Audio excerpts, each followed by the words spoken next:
friends, welcome back to DIY guitar making. I'm back in the shop.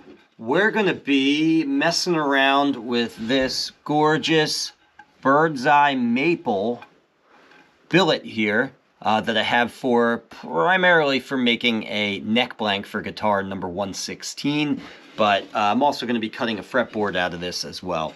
I want to talk about this piece of wood though for just 1 second, and I want to talk about an interesting thing that I actually just learned right now that I'm surprised I didn't really know or understand before. To get to that point, let me give you a little bit of a backstory. So I got this blank from Hearn Hardwoods, along with, I was there to really stock up for the rest of the year, so I got a ton of stuff, including a ton of other mahogany neck blanks, which is my normal choice, and really is the normal choice for most acoustic guitar makers. Maple is common in the electric guitar world, a little bit less common in the acoustic guitar world. I bought this, and I'm ashamed to say that even though I was checking every other mahogany neck blanks I was getting for the acoustics, I was checking those for quartersawn material, because I always use quartersawn material. In fact, from the beginning of guitar making, I've always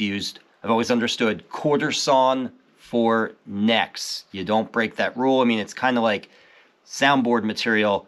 For sure, you're going to use quartersawn every time. You're not going to use a flatsawn spruce for a soundboard. That's a big no-no.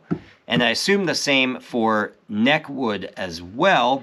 And anyway, I must have been totally mesmerized by these beautiful little bird's eyes on here. And I didn't even check this piece. And now I'm looking at it right now, and it is for sure flatsawn. Very, very flatsawn. Those vertical lines you see in here are actually the bird's eyes coming up through the grain lines. Just in case you're thinking that's the grain. No, the grain is running this way. Okay, it's running horizontal. The point of what I'm trying to make here is that I have a choice. I can either cut this up into 3 different pieces, orient the grain vertically, and glue them back together, potentially with a little flashy stripe in between each piece, just to make those joints look a little more intentional, gives sort of an aesthetic appeal to them. And that would get me back to quartersawn. And at first, that's what I was thinking about doing, but I really don't want to have those joints in there visually. I just don't want to see that. I like having a cleaner looking neck.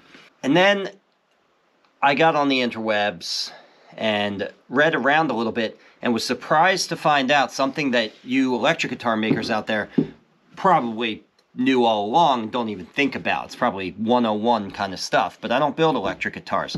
So I was surprised to find that in the electric guitar world, flatsawn necks are pretty common. Maybe you guys can tell me, they might even be more common than quartersawn. I'm not sure, but at the very least, it is a thing with maple to use either flatsawn or quartersawn. In fact, Suhr, S-U-H-R, it's a higher end electric guitar company. They have an option to either have your custom guitar built with flatsawn or quartersawn, depending on what you want. And as far as I can tell, the only reason to use flatsawn, well, one, in the past, people just used it because it was much more available than quartersawn. Probably still true today. But also just for looks, because a lot of maple, at least if you're looking for desirable maple, it's going to have flame to it, it's going to have bird's eye to it or something like that, and that's going to look way better in the flatsawn orientation, especially on a neck, on a curved surface. So anyway, from reading around a little bit, it sounds like flatsawn, there's varying opinions, it's the internet, keep that in mind, but it sounds like flatsawn is okay to use stability-wise, at least with hard maple. I don't know if that holds true with mahogany. I would suspect that it might not hold as true with mahogany.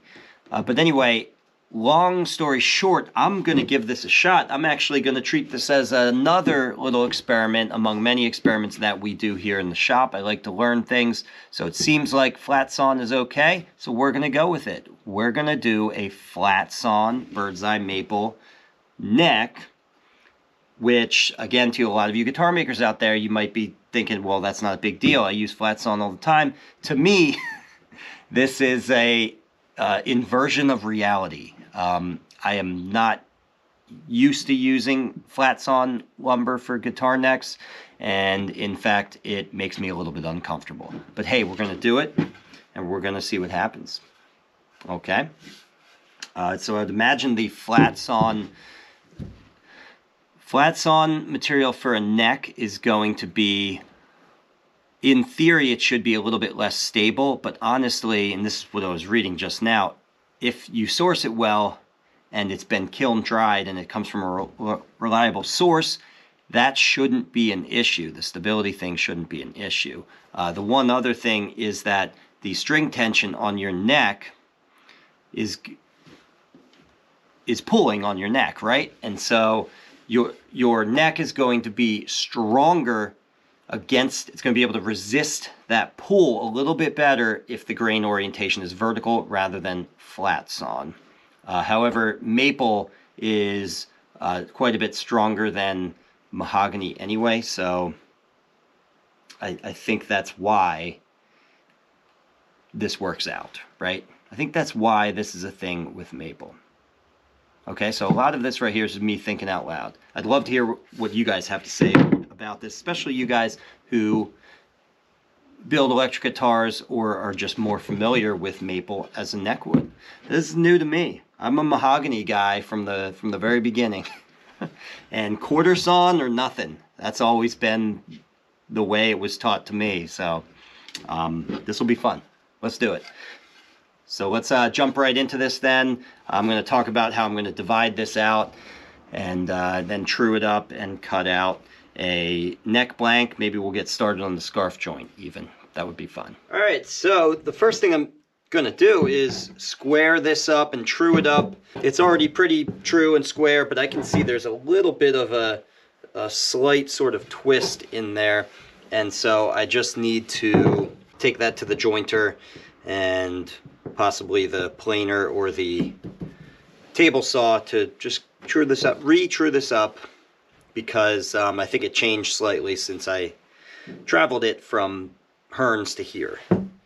And once that's looking good, I'm going to cut my fretboard off of the top here. I want to cut just full length here because I think I also want to grab a piece for the head plate. I might want to do something with the birdseye maple for the head plate. Like I mentioned in a previous video, I mean, this thing is going to be maple all the way around, and not just any maple, but flashy birdseye maple. Yeah. Once I get that out of the way, then we're left with the neck blank section where I can thickness that piece and eventually cut the scarf joint, flip it around, and stick it to the underside. For the block, by the way, I will actually be finding myself some good quartersawn maple for that portion of it. I don't want to use the Flatsawn there. Maybe I could. Maybe that'd be fine. I don't want to, though. Quartersawn for the neck block. Or neck block's not the right word. Heel block. Sorry about that, guys. Neck block is what goes on the inside of your guitar. Quartersawn for the heel block. All right, let's true this guy up here. So I'm going to flatten one face on the jointer and then use that flat face against the fence to joint the edge. And in that way, I will be square on one edge and flat on one surface. And that's really all you need to get started with batching out parts from your billet.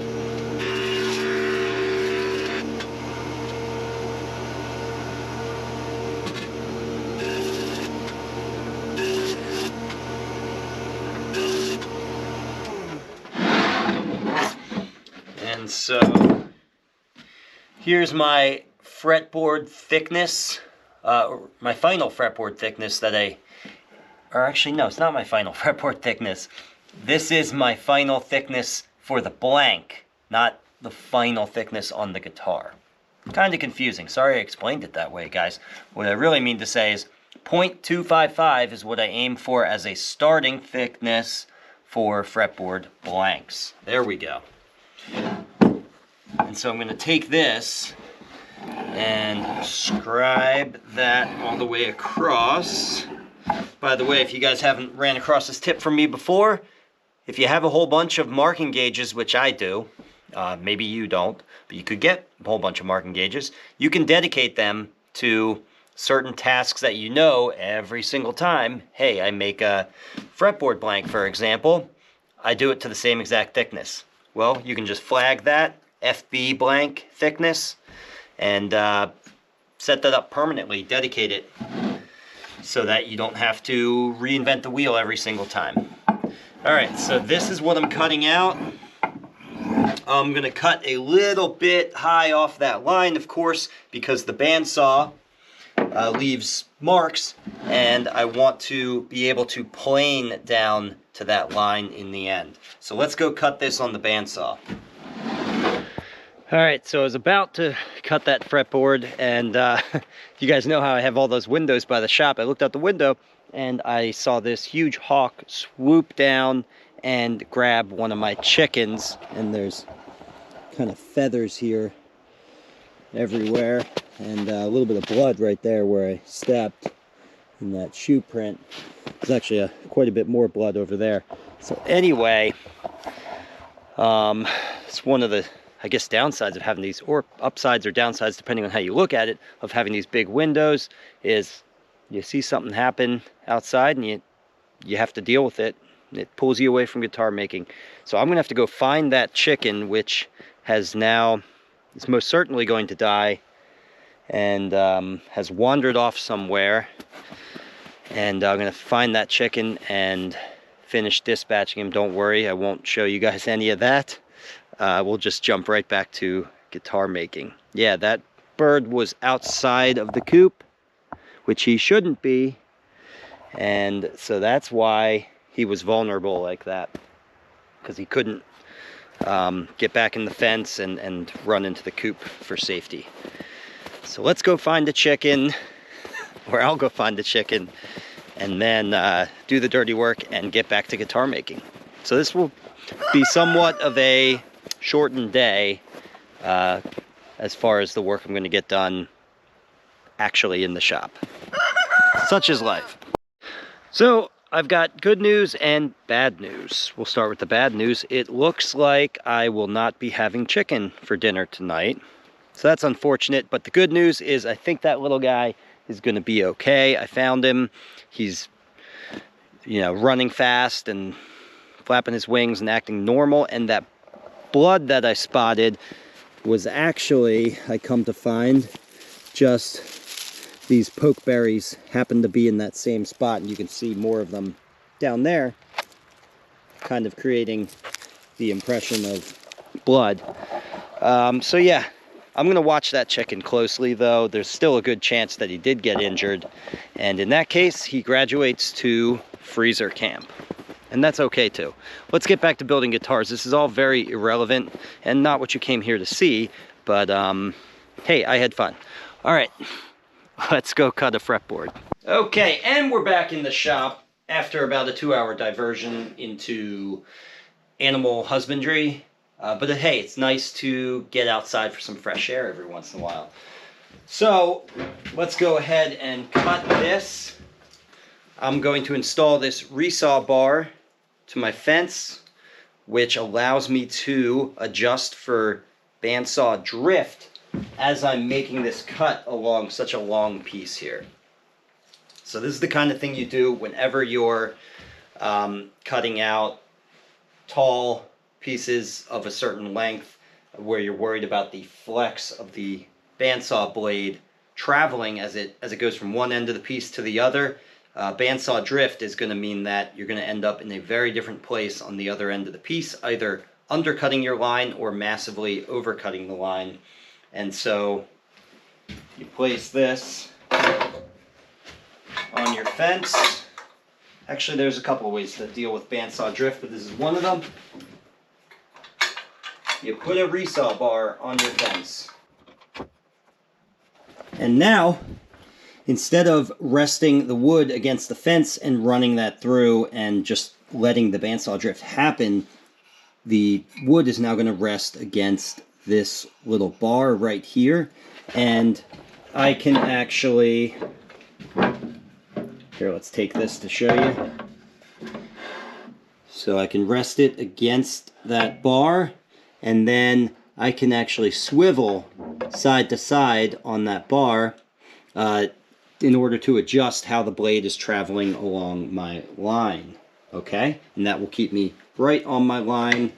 So really, the only thing that the fence is doing then at this point is keeping me square to the table surface. And then relying on myself and my judgment to follow that line.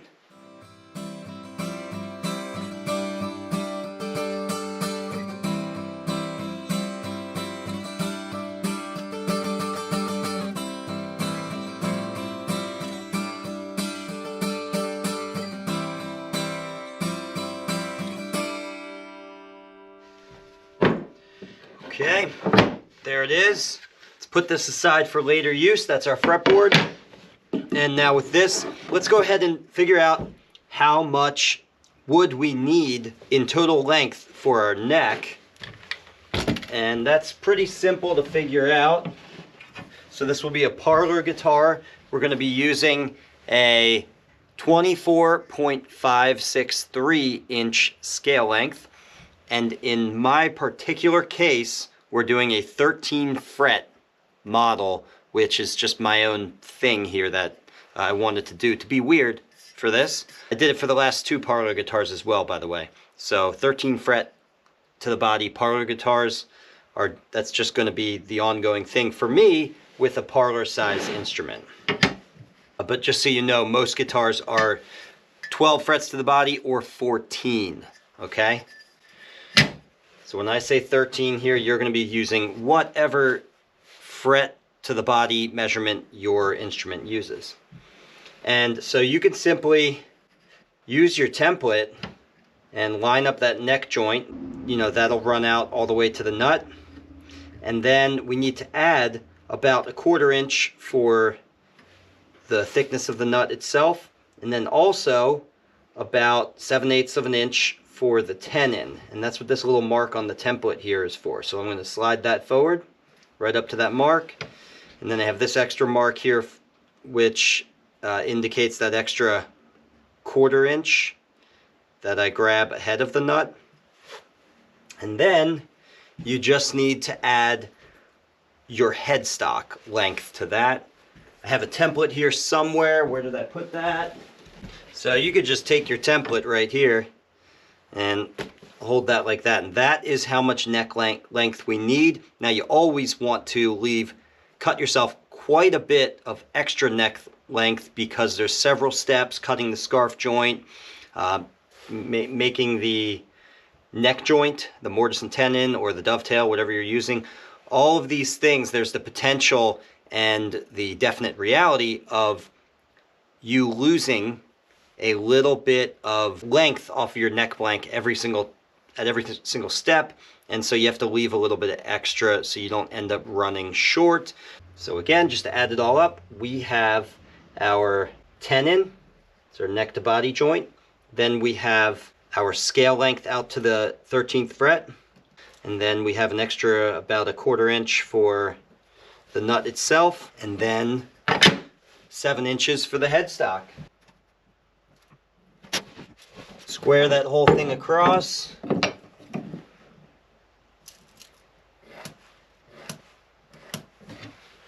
Okay, and that's where we're cutting. And we get a nice scrap block here to do all kinds of cool stuff with. I'm not sure what yet, but I'll find something.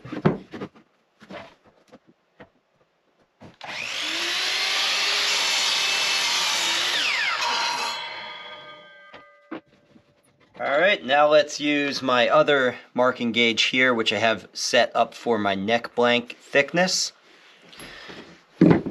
Scribe that out.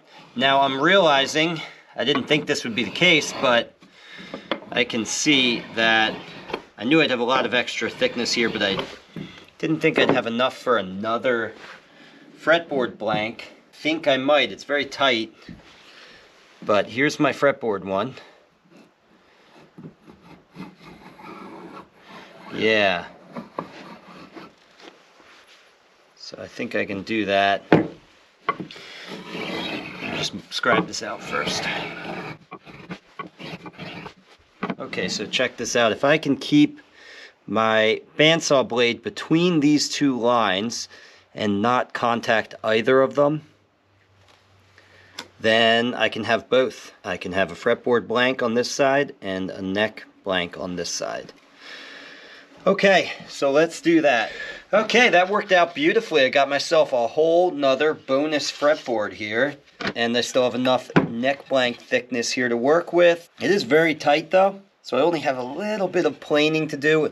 In fact, I might actually run this through the drum sander because the figure on this makes planing difficult, and when I'm this close to my thickness, it's very easy for that cutter head to encounter some complex figure and tear out a chunk that actually goes beneath my thickness line. So I'm just going to run this through the drum sander, and honestly it won't take long at all to just kind of clean this up. Okay, so that cleaned up nicely. Now we can go ahead and, just like I did in the beginning, I have to remark where this scarf joint is going to occur. Okay, right about there. If I did that right, I should have about 7 inches left over, and I do. And so now I'll take my protractor and set this to 14.5 degrees. That's just what I use for my neck angle. 15 is much more common, but you know, there's always this error correcting mechanism that you can use within your own shop, which is if you just notice, like I have, every time I shoot for 15, I end up usually just a hair, my angle ends up being just a little bit more than 15. So I find if I shoot for 14.5, I often end up at 15. You know, I could get into where that error actually occurs, but it doesn't matter as long as you recognize it. You can adjust for some of these things either by fixing the problem that's creating the error or by simply adjusting your measurement slightly down if you know that every time it goes up by a precise amount. So anyway, okay, and that's my scarf joint. I'm going to go cut that on the bandsaw. I just do it freehand. You don't need to contrive some sort of fence setup for this.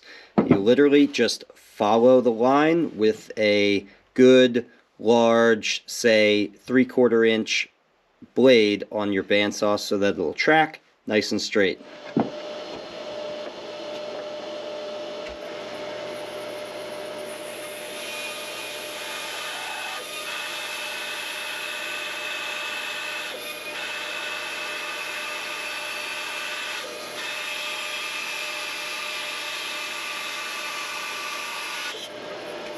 Okay, we made our cut. Flip this around and we're going to stick that down there, and that becomes our scarf joint right there. By the way, you can do it this way, as some people do, or you can glue it down on this side like this, as I do. We would have just had to, you would obviously have to plan for your head, the length that you're cutting off to be longer, because this isn't going to work right here. So I would have cut that joint at a different location, by the way. And there's a case to be made for either situation. I'm not opposed to people who do it this way. It puts the scarf joint in a different location related to where the tuner holes are than this right here. I like this, but I'm not going to get into the difference and why. Just suffices to say that this is what I go for. So at this point, I'm going to tell you what I will be doing next, but then we're just going to end it here. I'm not going to film it because you know, getting kind of a weird start to the day this morning. I'd rather be able to put the camera aside and just keep rolling on my own here. So next I'm going to trim this down to a 1/2 inch on the table saw. That is a much more appropriate headstock thickness. And then I can start working this joint by attaching the headstock piece to the top here with double stick tape and taking a block plane and cleaning all of this up, which will give us a continuous plane running from the headstock piece down onto this surface, so that then when I flip this over, I will get the angle that I want and a nice clean joint against the back here. Okay? All this is detailed in much more detail in my online course, if you guys have that, at ericschaferguitars.com. But hey, I just wanted to give you guys a little something today that you could take home with you. And yeah, so hopefully you got something out of that. Alright, I'm going to get more stuff done. I'll see you guys in the next one. Bye for now. If you learned something here, please give this video a like and subscribe so you can be notified when I release a new DIY guitar making video. And if you want to really learn more, take one of my structured online courses at ericschaferguitars.com or register for a hands-on guitar building workshop here with me in Burnville, Pennsylvania.